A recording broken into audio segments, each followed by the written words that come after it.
Il-ħadd ta' 13 il-ġimgħa matul is-sena. Qari mill-Evanġelju ta' San Luqa, kapitlu 9, versi minn 51 sa 62.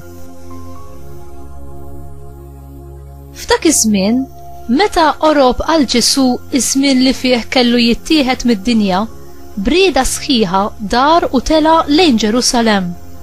U bagħad xi messaġġiera qablu li huma u sejrin daħlu f'raħal tas-Sammarija biex iħejjulu fejn joqgħod. Iżda hemmhekk ma laqgħuhx, billi hu kien sejjer Ġerusalemm.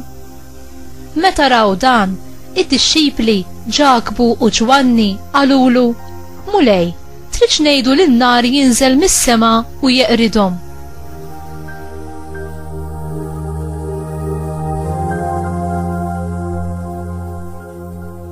Iżda hu dar fuqhom u ċanfarhom u marru f'raħal ieħor. Huma u miexja fit-triq kien hemm wieħed li qallu: Tmur fejn tmur, jiena niġi warajk. U qallu Ġesu: Il-volpijiet għandhom l-erien tagħhom u l-asafar tal-ajru il-bejtiet, iżda bin il-bniedem m'għandux fejn imitt rasu.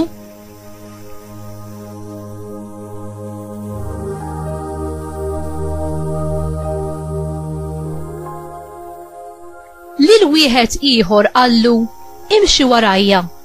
Iżda dak wieġbu: Ħallini l-ewwel immur nitfen lil missieri. Iżda hu wieġbu: Ħalli l-mejtin jidfnu il-mejtin tagħhom, iżda int mur u xandar is-saltna ta' Alla.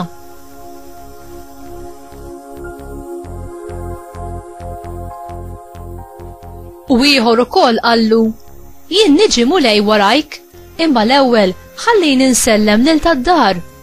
Qallu Ġesu: Min qiegħed idu fuq il-moħriet u jħares lura mhuwiex tajjeb għas-saltna ta' Alla.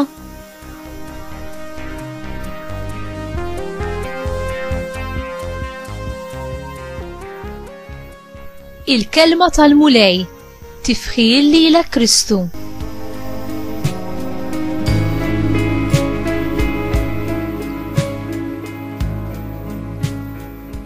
Inti lest li timxi wara l-mulej kull fejn jurik?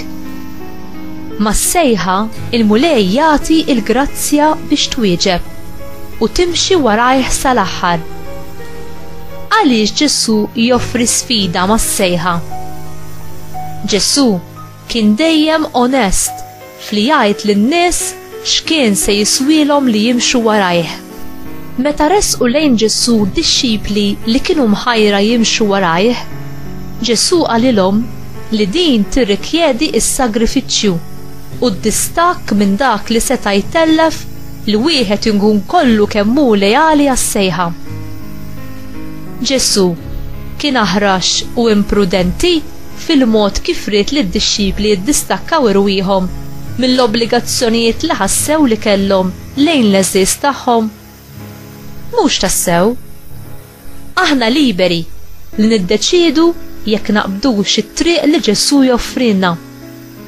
Imma jekk naslu li mmorru, allura l-mulej iridna narfu il-prezz li titlob minna ħajja bħal din u nidħlu għalija bil-kuraġġ u bil-libertà.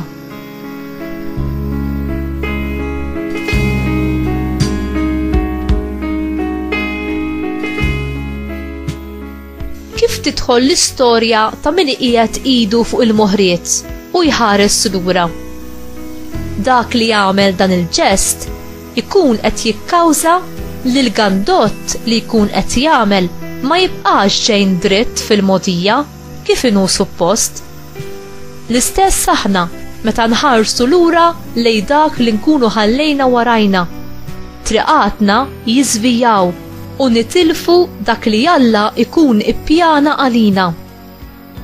U inti, lest li tmur għalon it-triq, dik it-triq li Ġesu qed joffrilek?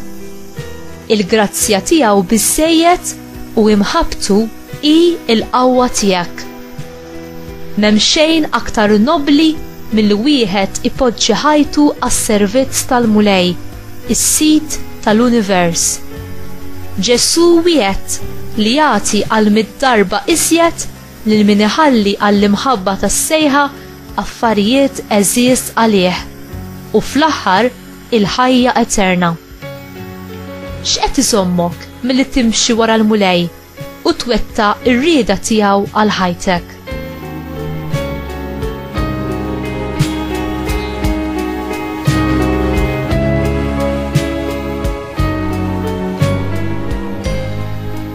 Talba ta' Sant'Ignazju. Ħu mulej u ilqa il-libertà tiegħi kollha, il-memorja tiegħi, id-den tiegħi u r-rieda kollha tiegħi, kull ma għandi u kull ma hu tiegħi. Dan kollu inti tajtuli, lilek mulej inroddu, kollox hu tiegħek, għamel minnu għal kollox kif trid int. Lili għatini mħabtek u l-grazzja tiegħek, din biżżejjed għalija. Marija Ommi, tal-parir it-tajjeb, għallimni nimxi wara ibnek bil-fedeltà u l-qudusija. Amen.